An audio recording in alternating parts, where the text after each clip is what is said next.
आदरणीय अखिलेश यादव जी का सीना एक बार फिर से चौड़ा हो जाएगा। तो बताओ मेरे मिल्कीपुर वालों, माननीय अखिलेश जी का सम्मान बढ़ाओगे कि नहीं बढ़ाओगे? बाबूजी आदरणीय देश प्रसाद जी जब से जीत के गए हैं, पूरे देश के लोगों की निगाह का केंद्र बने हुए हैं और बीजेपी वाले उन्हें यहां तक नहीं देख पा रहे कि आगे वाली सीट पर वो जब बैठते हैं सम्मान से, तो वो भी बीजेपी वालों से बर्दाश्त नहीं हो रहा है। इसलिए तिकड़म करके उनकी सीट को भी पीछे करने का काम किया है। अरे आप चाहे जितनी तिकड़म कर लो, लेकिन फैजाबाद और मिल्कीपुर की जनता उनके सम्मान को कम नहीं होने देगी, कम ना होने देना, ये हमारा आपसे अपील है, प्रार्थना है। इसलिए आज इस मौके पर कहूंगा, सदैव नेताजी से लेकर स्वर्गीय बाबू मत्स्य जी तक जो हमारे पुरखों ने, बुजुर्गों ने जो संघर्ष किया है, आदरणीय लोहिया जी की जन्मभूमि, आचार्य जी की जन्मभूमि, सदैव नेताजी की भी यह शानदार सरजमी रही।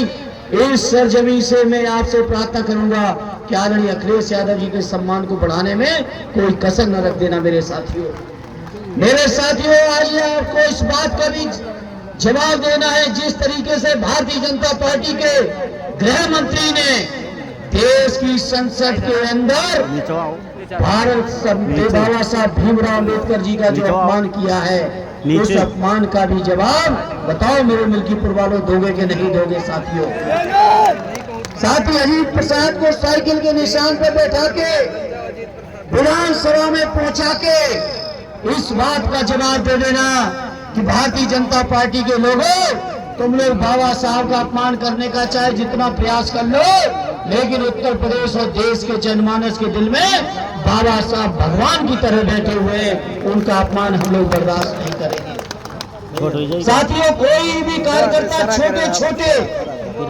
अगर कोई बात लिख देता है तो तमाम मुकदमे दाखिल करके जेल में भेजने का भी काम हमारे कार्यकर्ताओं को किया जा रहा है।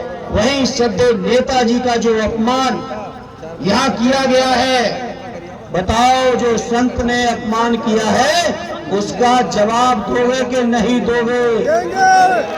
आदरणीय पवन जी कह रहे संतवंत नहीं, और सच है, ऐसे लोग संत हो भी नहीं सकते जैसे वो हैं। तो मैं समझता हूं जहां बाबा साहब के अपमान का जवाब देना है, सदैव नेताजी के अपमान का जवाब देना है, वहीं स्वर्गीय बाबू मत्स्य जी को भी श्रद्धांजलि भी देनी है। इसलिए साथी अजीत प्रसाद को चुनाव जिताकर हर चीज का जवाब आप देने में सक्षम हो, और मुझे उम्मीद है मिल्कीपुर की जनता जर्जर समाजवादियों को जरूरत पड़ी तब तो समाजवादियों का सम्मान बढ़ाया है। इस चुनाव में भी 5 तारीख को भाई अजीत प्रसाद के पक्ष में वोट डाल देना, जिससे जब 8 तारीख को लोकसभा में हम लोग बैठे होंगे और मिल्कीपुर का जब परिणाम आ रहा होगा, तो एक बार फिर माननीय अखिलेश यादव जी का सर गर्व से ऊंचा हो जाए, ये इंतजाम कर देना। यही प्रार्थना लेके आया हो, क्योंकि मुझे पता है परमिशन का मामला है, इसलिए मैं कोई भी नियम कानून तोड़े बिना अपनी बात को खत्म करता हूँ। जय हिंद, जय भारत, जय समाज।